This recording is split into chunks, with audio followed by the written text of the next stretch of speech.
Magandang araw sa inyo mga kadadis. Tara samahan niyo po ako magluto ng snack ngayong gabi. May nagutom pa nga po tayo. Alas 10 ng gabi na nga po ito. Saktong-sakto nga po mga kadadit. May 4 ingredients nga po tayo dito tulad ng century tuna, hotdog, gatas at noodles lang. At ipapakita ko po sa inyo mga kadadi kung ano po ang mga nilagay ko ritong pampalasa. At ituturo ko sa inyo at ipapakita ko sa inyo kung paano po ito lutuin. Pero bago po yun ay mag-intro muna po tayo.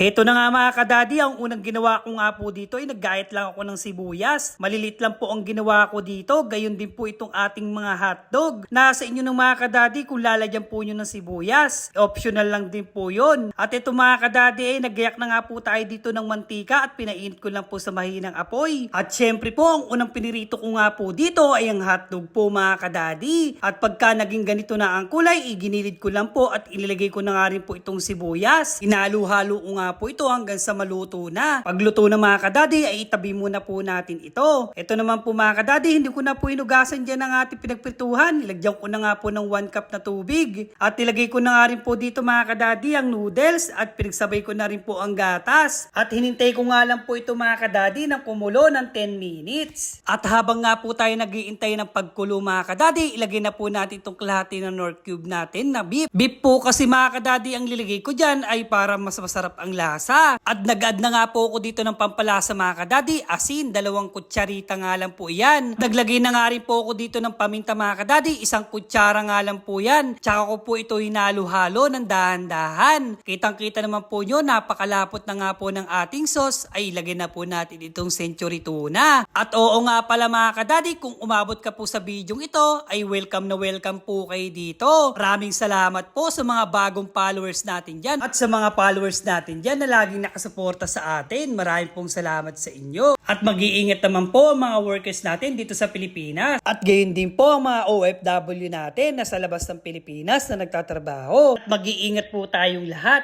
At balik na po tayo sa niluluto natin mga kadadi. At alam ko mga kadadi ay takam na nga po kayo. Heto na nga po yun. Liligay ko na nga rin po dito ang pinirito natin kaninang hotdog na may sibuyas. At ito na nga mga kadadi, tikiman time na. Nagulat pa nga po ako sa lasa. Hindi ko po akalain na napakasarap kahit wala pong Nestle cream o kaya kahit anong pampalasa na nilagay natin. Yun lang po ang nakita nyong pampalasa ay siguradong napakasarap na. Napapatalon pa nga po si Daddy Mike sa sobrang sarap. Kaya kayo mga kadadi, kung may 4 ingredients kayo dyan na katulad ng akin ay subukan nyo na po. Napakasarap at ipakitikim na po nyo ito sa mga anak nyo at sa inyong pamilya. At humihingi na po ako ng favor sa inyo. Pakipollow naman po ang ating account para po sa mga susunod na upload natin ay ma-update kayo. At comment yes naman po kung nagustuhan po nyo ang luto natin ngayong araw. Hanggang dito na lang po. Eri po si Daddy Mike na laging nagsasabing, mas piliin nyo pong laging masaya. Bye-bye po!